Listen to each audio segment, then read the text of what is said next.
Assalamualaikum warahmatullahi wabarakatuh.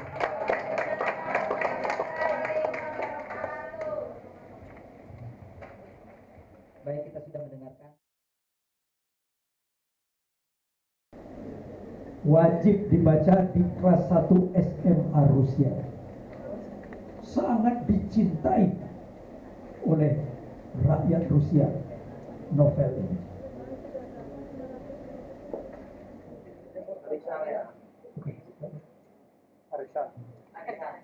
Arisan. Ibu-ibu di sana juga suka arisan. Tapi sesudah arisan itu apa yang mereka lakukan? Mereka membaca dengan keras novel Leo Tolstoy ini. Yang mana yang bagian yang dibaca? Bagian yang disukai. Berapa lamanya? Ya 2 menit, 3 menit. Jadi begitu buku Perang dan Damai itu sudah terletak di atas meja, kemudian dibuka, dibaca. Bagian yang lucu-lucu, bagian yang romantis, bagian-bagian yang hebat-hebat. 3 jilid. Hampir 5.000 halaman. Dibaca di SMA Rusia. Wajib.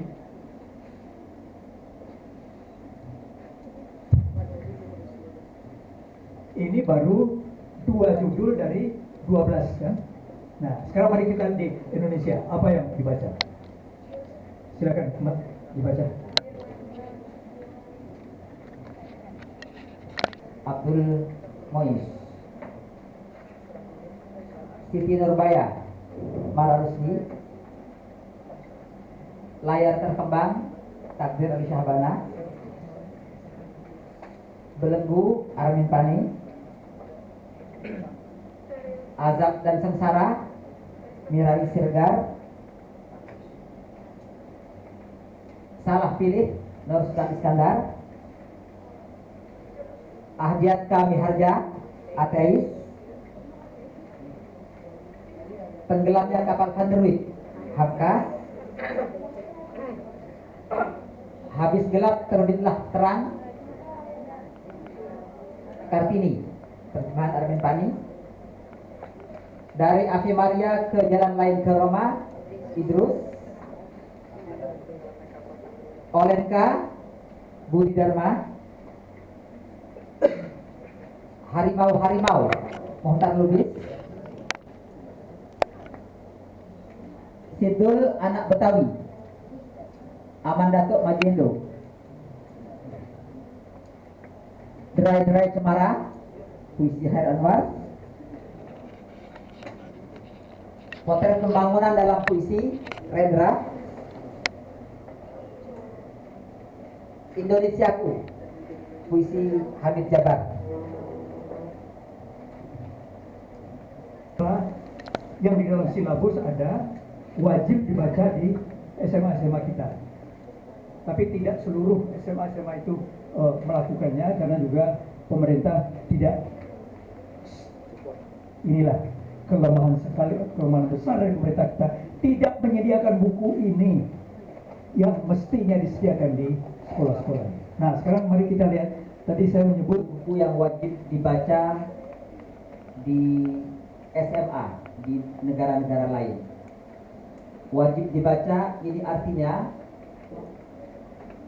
guru bahasa menugaskan seluruh siswa di kelas yang diajarnya membaca buku-buku yang sudah ditentukan.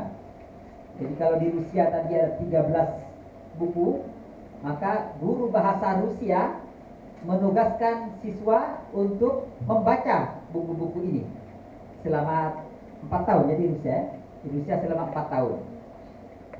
Nah, kemudian guru bahasa itu juga menugaskan siswa membuat resume, membuat ringkasan, sehingga siswa benar-benar membaca. Jadi tidak hanya mengutip ringkasan dari mana, tapi betul-betul membaca dan membuat ringkasan. Lalu setelah itu siswa itu mempresentasikan apa yang dia dapatkan, apa yang dipikirkan, pandangan, pendapatnya tentang karya sastra yang dibacanya. Dengan demikian maka siswa itu betul-betul membaca. Jadi dia membuat resume, kemudian mendiskusikan karya sastra yang yang dia baca bersama teman-teman di kelasnya. Dan seperti dikatakan Pak Taufik tadi, yang menarik adalah buku-buku yang diwajibkan di bangku SMA itu disediakan di perpustakaan. Nah, ini yang bagi kita masih sangat sulit.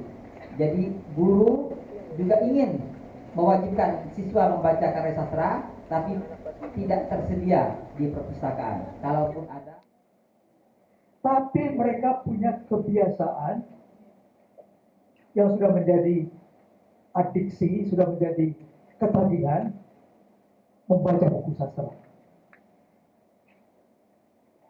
Bukan saja membaca buku sastra, kemudian membaca ilmu pengetahuan, membaca buku agama, membaca mengenai sosiologi dan seterusnya dan seterusnya.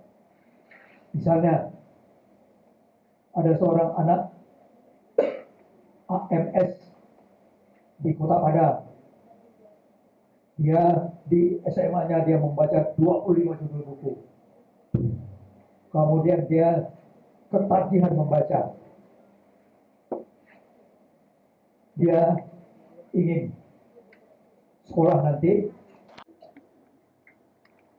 Ini dia menjadi seorang politikus. Ketika dia masuk perguruan tinggi, dia pelajari kalau orang menjadi politikus nggak ada duitnya.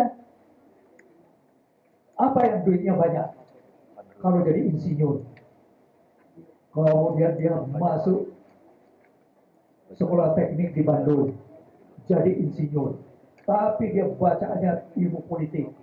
Dan kemudian dia akhirnya menjadi seorang proklamator Republik Indonesia. Siapa namanya? Insinyur Soekarno.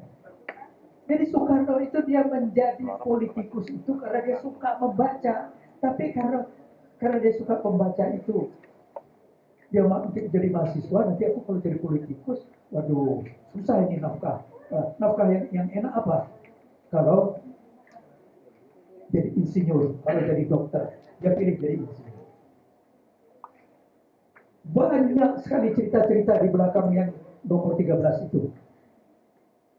Gara-gara banyak membaca buku, kemudian dia menjadi tokoh-tokoh masyarakat. Yang salah satu yang luar biasa itu membaca buku yang banyak, dan kemudian dia menjadi ketua delegasi Indonesia ke PBB, memperjuangkan supaya Indonesia diakui dunia internasional. Namanya Haji Agus Salim. Kemudian dia memberi kuliah di Cornell di Amerika. Bacaannya luas. Dia dalam sejarah tercatat dia itu seorang yang menguasai 9 bahasa asing. 9 bahasa asing. Ini merupakan langkah pertama untuk memperbaiki keadaan. Baiklah, mudah-mudahan semangat ini juga menular bagi kita pada saat ini. Assalamualaikum warahmatullahi wabarakatuh.